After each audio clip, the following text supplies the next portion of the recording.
Assalamu alaikum. Welcome to another episode of Ekhoni Shomoi. Today we're joined by Mr. Mubashar Hasan. He's a respected author, commentator, and academic known for his insightful analysis on South Asian politics. He serves as a political analyst for the Diplomat Magazine and is the executive director for the Sydney Policy and Analysis Center. An advocate of liberal democracy, we will try to view some political aspects of Bangladesh through his lens. Mr. Mubashir, Assalamu alaikum. How are you today? Walaikum salam, Diane. I'm good. Thank you for inviting me. No, thanks a lot for your time. Uh, we'll get straight to the point because you're a busy man. Mr. Mubashir, we've seen a massive change last August, and with the political change, there was a change in the political mindset of the people in Bangladesh as well. Do you think it's going to be something permanent?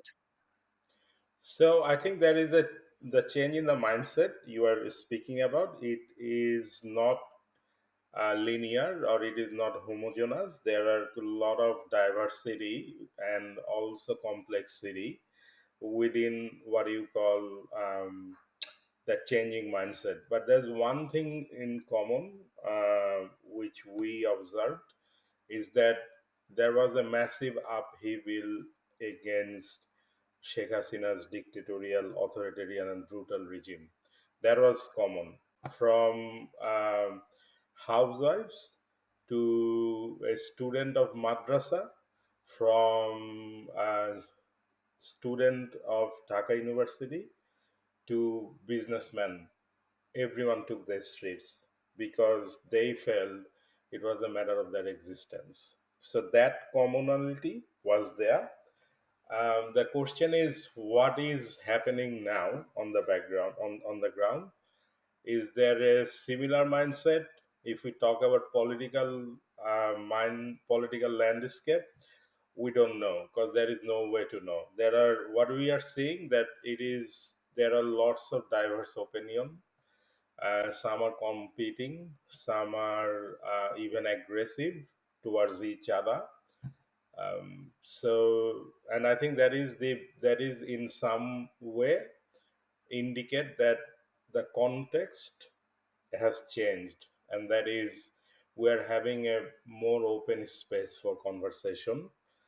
So people are coining in their views and sometimes inflammatory and so forth, but we are seeing it. So whether it will so back to your question, whether this will stay, um, at least as long as the context remain open, as long as the context remains unlike what Sheikh Hasina uh, tried to do, for example, picking up, torturing, and forcefully disappearing someone for expressing their opinion.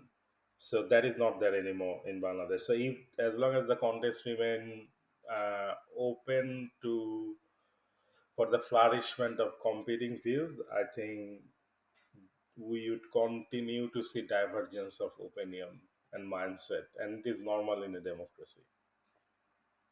Since you mentioned the common emotion of people against Sheikh Hasina, although it's a strong word, I would say there's a hatred towards Sheikh Hasina, and a lot of people extend it to a hatred of Awami League as well. So there's a conversation going on with banning Awami League. For example, Sheikh Hasina is banned; she will never be able to come back to politics. But then there's an argument for Awami League if they should be in politics or should be banned. What do you think? So this is really depends on the people who are going to organize the election, which is interim government. There are few caveats within this overall spectrum. Number one is we need to acknowledge that there are hundreds and thousands or over millions of people who were in some way connected with Awamic politics, from villages to the cities and to the divisional cities and to the capital cities. That is just the reality of Bangladesh, and that's how they were managed to deepen that authoritarian politics.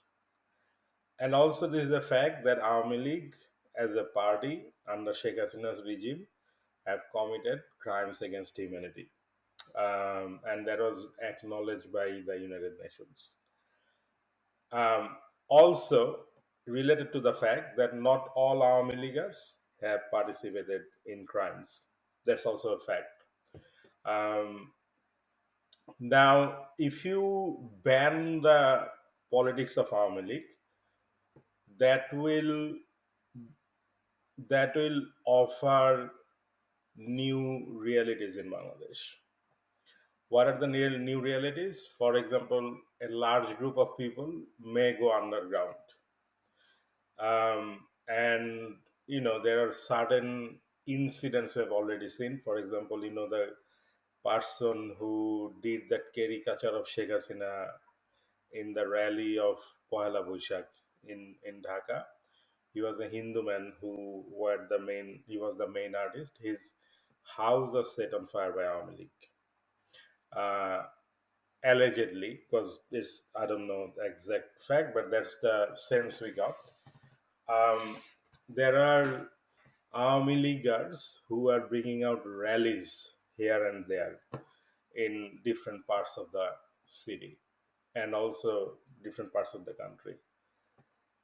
If you have a strong government who is confident that each and every organ of the government is performing according to the will of the government, then perhaps we could confidently talk about banning Awami League because we have that might to ban them. But we are talking about a government who is not really powerful. It's basically running by most of the people who are appointed by Awami League in the police, in the spy agencies, in the courts, in the civil administration, and the list goes on. Even many of the advisors were taken photos with the former Awami League ministers, MPs. At least one student advisor wrote publicly in favor of Chhatra League in 2023. And you could go and look into his status, what he wrote. But the point is, the context has changed, this people has changed. Because what Army League did, they thought it was unfeasible. They are now the leading voice against Army League. So within that context, where many people used to be Army League, including one student advisor, um, are now saying is banning Army League is a solution. But I don't have any views on it. I just think if you have a powerful government, go for it. If you don't, you need to have a strategy which will keep Army League weak, which will and make it something like Jatiyo Party. Like, if you don't have that capacity, then by banning Army League, you'll strengthen Army League. Do you know what I mean? Yep, yep. Um, what is needed here, and I also think the discussion is totally misguided. The discussion should have been disconnect Army League from the Sheikh family. The main culprits are the Sheikh families. Sheikh Hasina, Sheikh Joy, her sister. They all made money out of the misery of the people. They all made money over the blood of Bangladeshi people and then fled.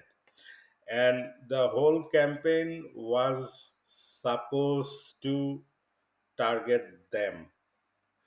In that way, if that campaign was successful, if the Sheikh family would have lost their credibility and legitimacy over the rural masses of Bangladesh who support Army League, that would have been as strong as banning Army League.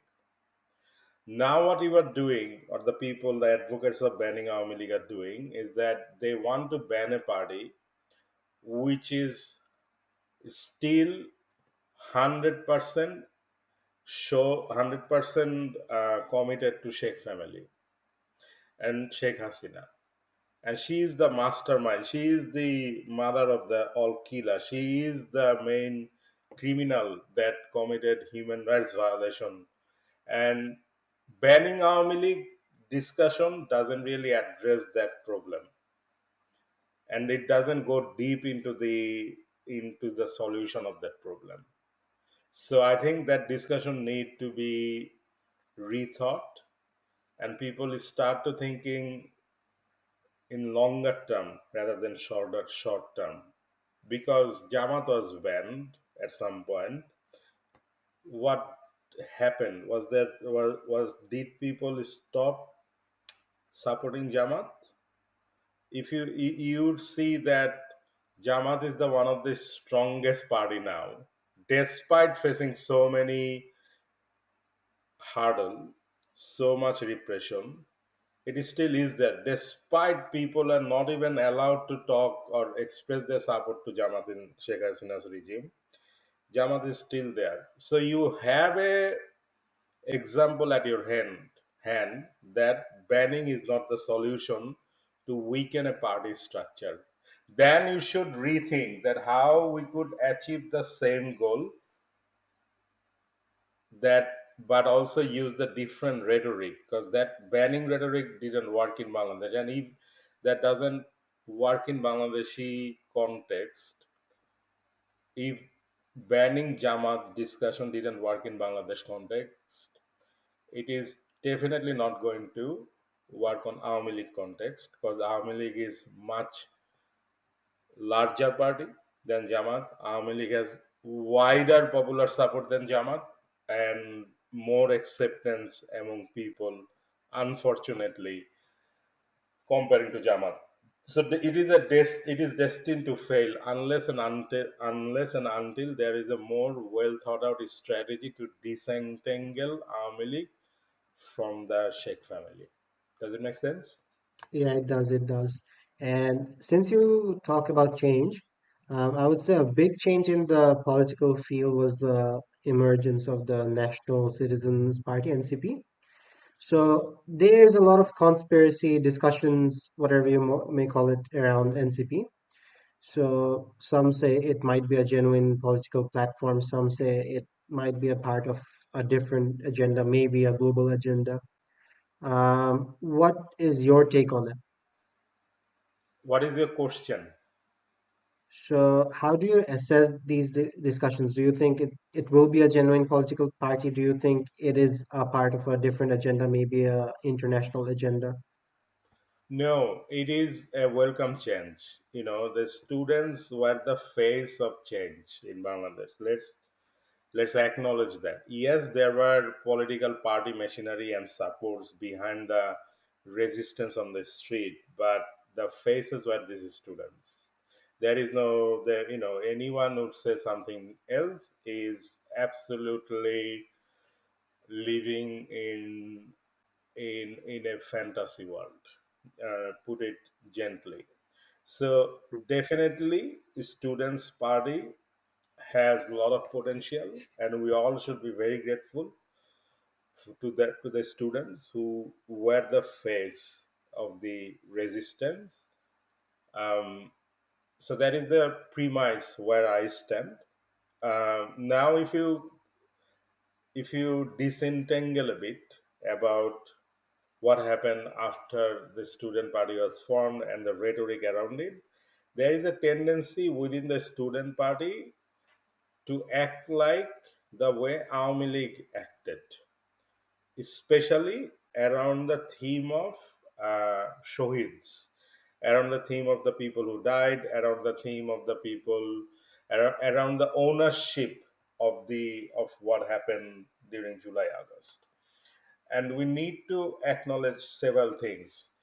Even the students are the face, the drivers were not the students, not only students. The drivers are people like you, people like me, people and who were even begging on the streets of Dhaka, the children, the housewives, the traders, the journalists, everyone played their part.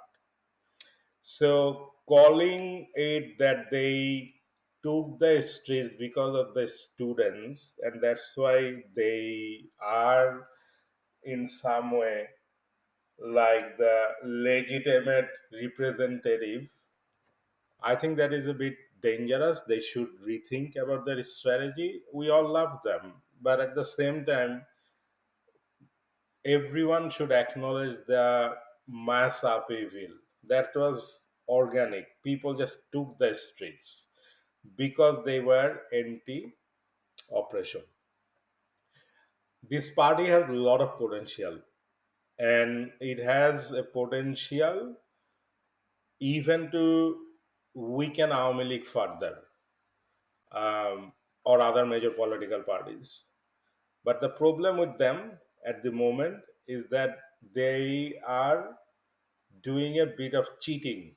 So, what is it? They are essentially an extension of government in many ways. Their people are in the government and they're now floating a party and they're trying to delay the election. They're saying that reform first, election later.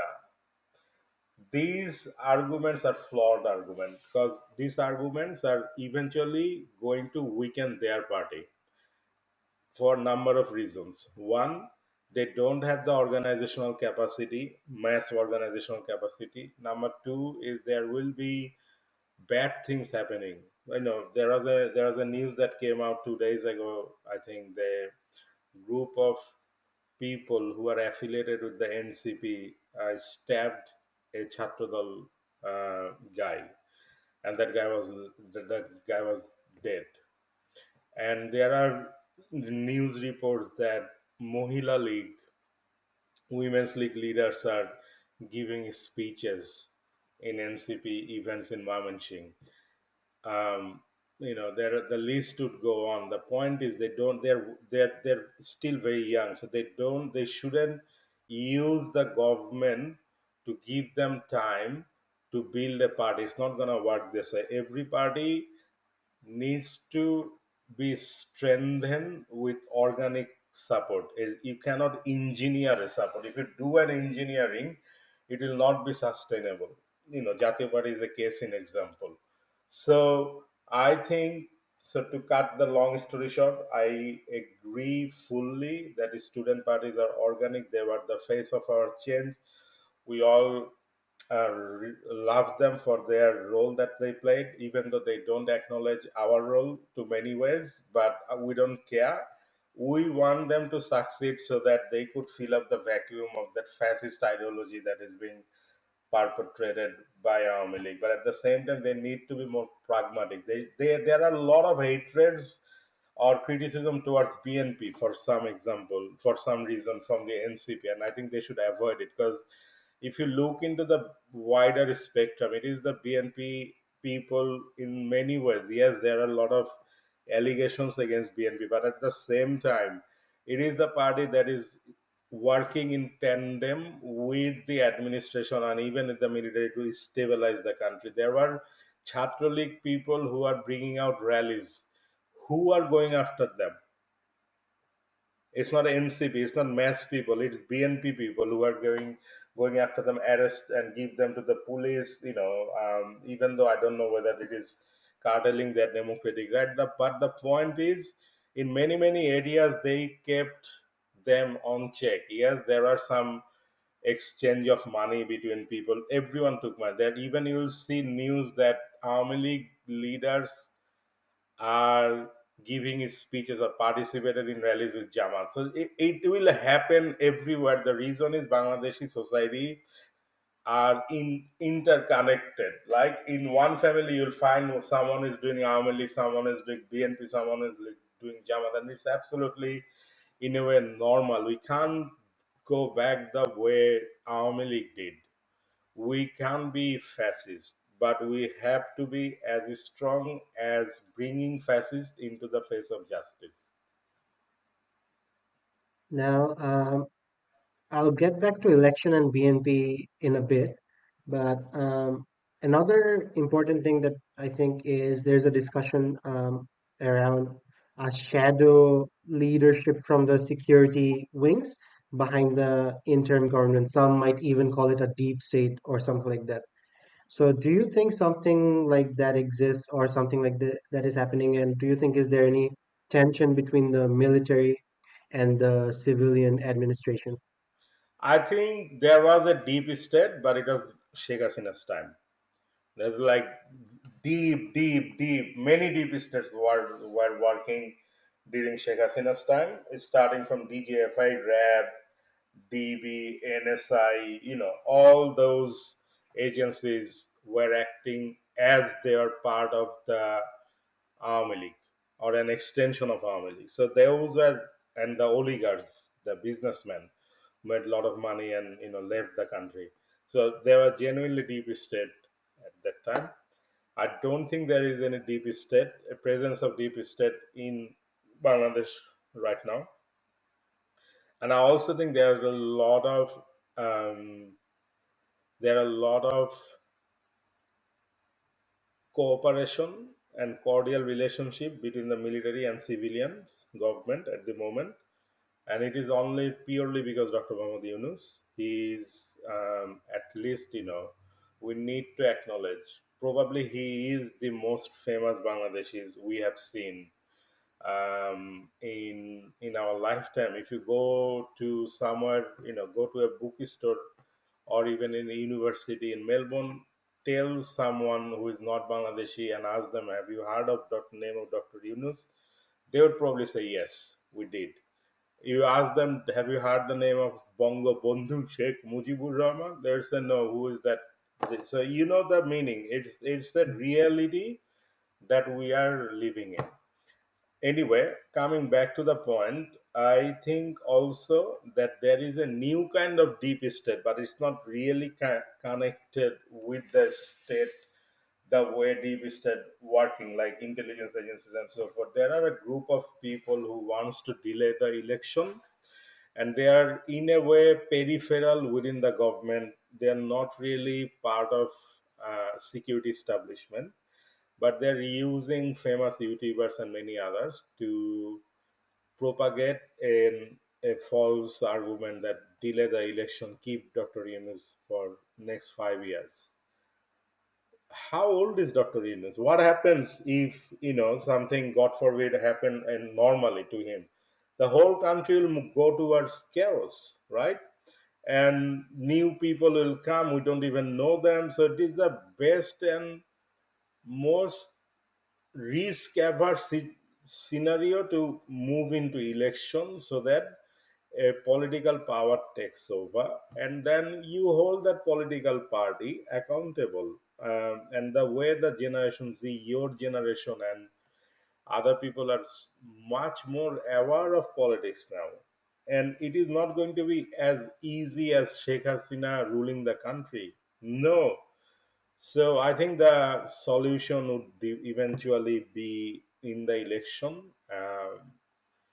And going back to your question, yes, there is. I think there is no deep state, and I also think there's a good correlation, cooperation between Yunus and army.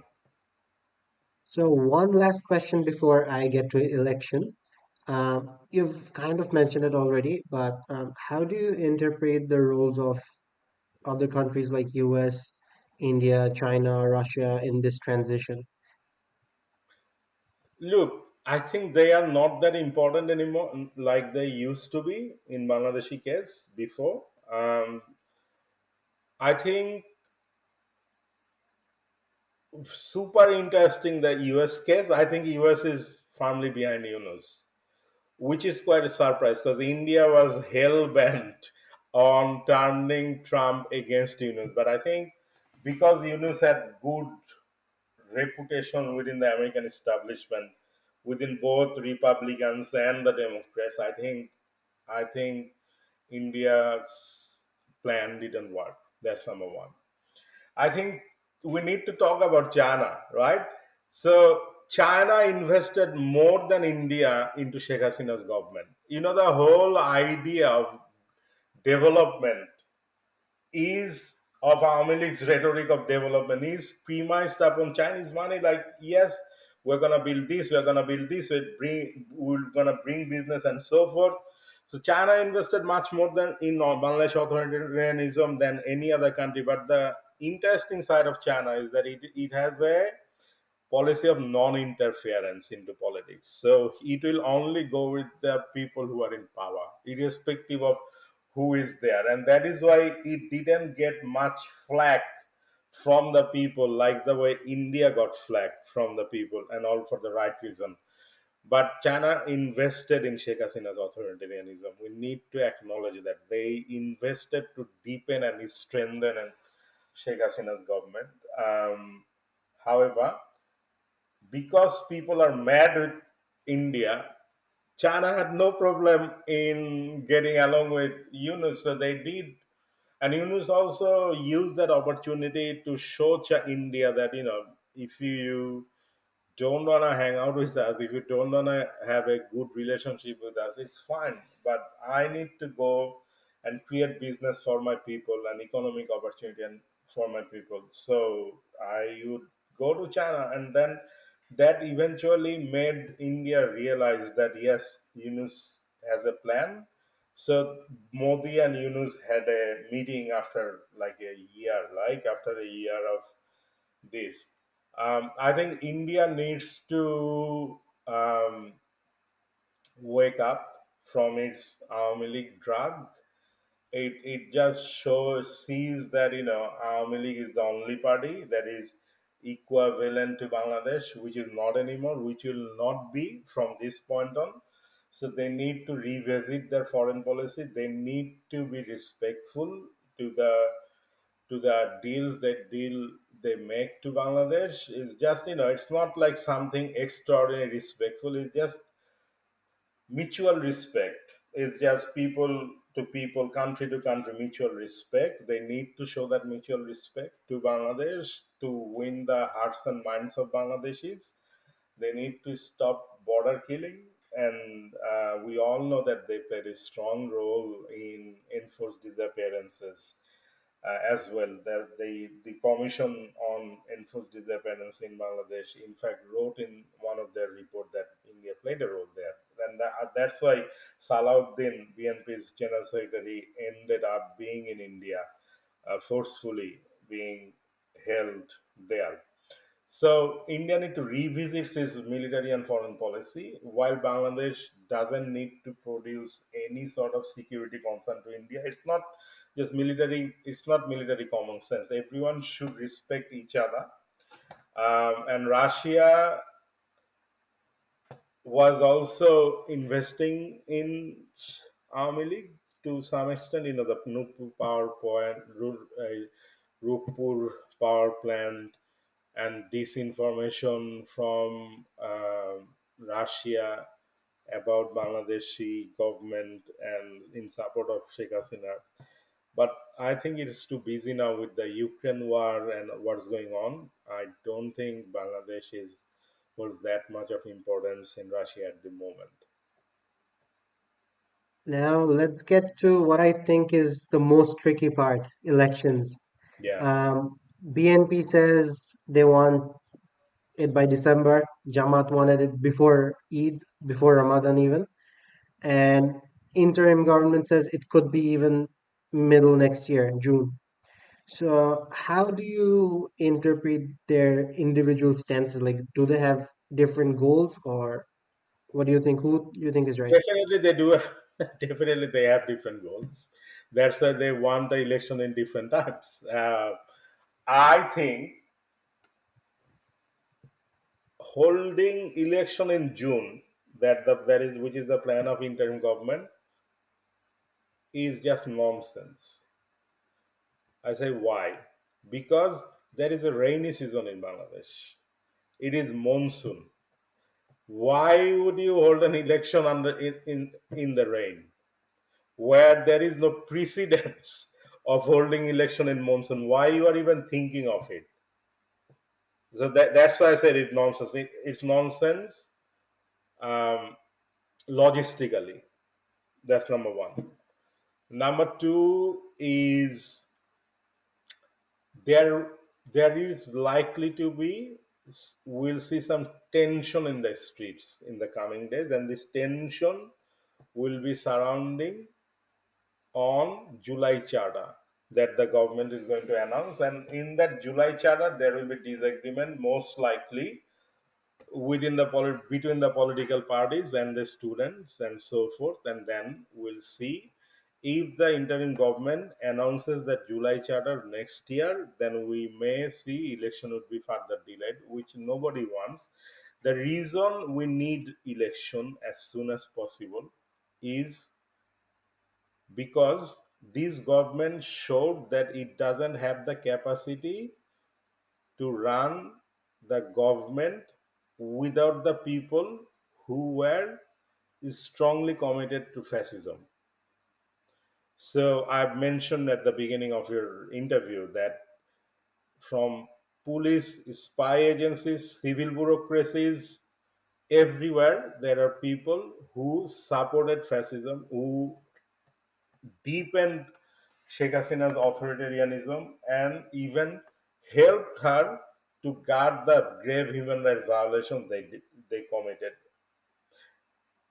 Dr. Mohammad Yunus appointed someone as a state minister in foreign policy, in the foreign ministry in the past 2 days, I think, if I'm not wrong, who used to go to the UN and other international forum defending Sheikh Hasina's human rights violations. So it shows that this government, even though it has the capacity, it has the will to do good, it doesn't have the capacity to run a government who would be free, or at least, there are less and less people who were committed to fascism. The state machinery is full of people like that. So this government doesn't have that capacity. The good side of a political government, whoever comes into the power, if NCP comes into the power, most welcome. But the point is, the good side of the political government is that they are strong by inherently, by definition, they are stronger than interim government. So they would have that knowledge, information, capacity to reshuffle within the state machineries so that the government runs at least not with the people who are powerful and supported authoritarianism. So that's number one. Number two, there was a tension between BNP and Jamaat, but I think they are slowly coming an into an agreement that election is needed, and the reason election is needed, that you want a strong government, and whenever a political party comes into power, it has a parallel structure of a government. So it has district committee, it has upajila committee, it has village committee. Everywhere there will be some sort of structure which could help the government as well. Whereas now the interim government is like kind of struggling. We all love this government. We do support this government, but I just don't understand why they want to prolong this. If you say yes, it is because of reform, but think of practically. Reform is an ongoing process. It doesn't happen that you do reform in 1 year and then that's it. It will not work in this way. Reform is a continuous process, and it is also a science of a, a government that is more up to date, that is more relevant in the 21st century. They constantly need to innovate, they constantly need to reform to move forward. So I think one of the problem with this reform argument, I support it, support reform on principle, but the problem of this in practicality is that reform is also a buzzword for many people to stay in power, those who are not in power, so they are getting extra benefit from the government. And we don't even know, there is no transparency of the government employment so far, how the advisors are picked, who was making state minister, who is in the reform commission, who are these people? Do you know how they came, why they didn't even contacted you like Ahmed Dian? Do you have any voice in who is in your reforming your constitution? You don't. So inherently there are groups of people who are in the into the power lobby who are beyond accountability. So at least in if there is a political party, and I'm saying it again, it's not going to be easy for whoever comes into power to rule like Awami League, because the people has changed, the context has changed. There will be much more scrutiny, there will be much more transparency, and I do not think anyone would even think of going back the way Army League used to rule the country like human rights. But I don't think that will happen. It just makes no sense. So if we consider these spectrums, I think Yunus government's best bet is to do an election, protect his legacy. People who do not want reform, sorry, who do not want election, they don't care about Yunus. They don't care about, they would say, yes, I want reform, we do this and this and that. But at the day's end, they also, what they don't say, we want to enjoy the power we have. We want to enjoy the privilege we are enjoying. We want to have this police escorting my car when I go to office. Those are integral of it. So I think there are arguments for and against from of each proposition, reform and election. But I think for the country, for the country to state, move forward, election is the way forward, because it gives a nominal sense of power back to the people. You would have your say who you elect. At least you could practice that. If you don't want to practice that, that's your choice. But there is a reason that if in Australia, if you don't vote, you need to pay fine to the government. There is a reason behind it. It's really one of the rarest democracies in the world that does it, but it also affirms the uh, citizens right in electing representatives. And citizens could be from various background, and not everyone has the similar understanding or education, wealth, um, and access to information. But by the virtue of being citizen, people should have the right who they elect. And I think that is why uh, Yunus have this incredible opportunity to give back to the Bangladeshis what they were missing since 2009. And finally, we all need to acknowledge, whatever way you reframe it, whatever way you want to frame and reframe it, we need to acknowledge the reason Sheikh Hasina became so much vicious, the reason she became so much brutal, is because she didn't have to worry about election. Now, my last question to you, and it might be the most important thing for the future of Bangladesh. Do you think a credible election is actually possible? And what do you think is most likely result of the upcoming election? So I think credible election is very much possible if there is no attraction within the government to manipulate it. I think it's really possible. We have seen it in Bangladesh previously. And credible election means three things. One, there would be an election date. Two, people would go and freely vote, whoever they are. And three, the count, there would be no manipulation in the counting. Those are the three things makes an election credible. And I think it's very much possible in Bangladesh. And who would win in the next election? Look, it's a matter of the people. I would think that most likely BNP would win. And then, if that is the case, then it will form the next government, and that will bring us to the next chapter of Bangladesh. Perfect. Thank you so much for your time, Mr. Mubashir. We really appreciate it. Thank you, Mr. Ahmed. Thank you for inviting me.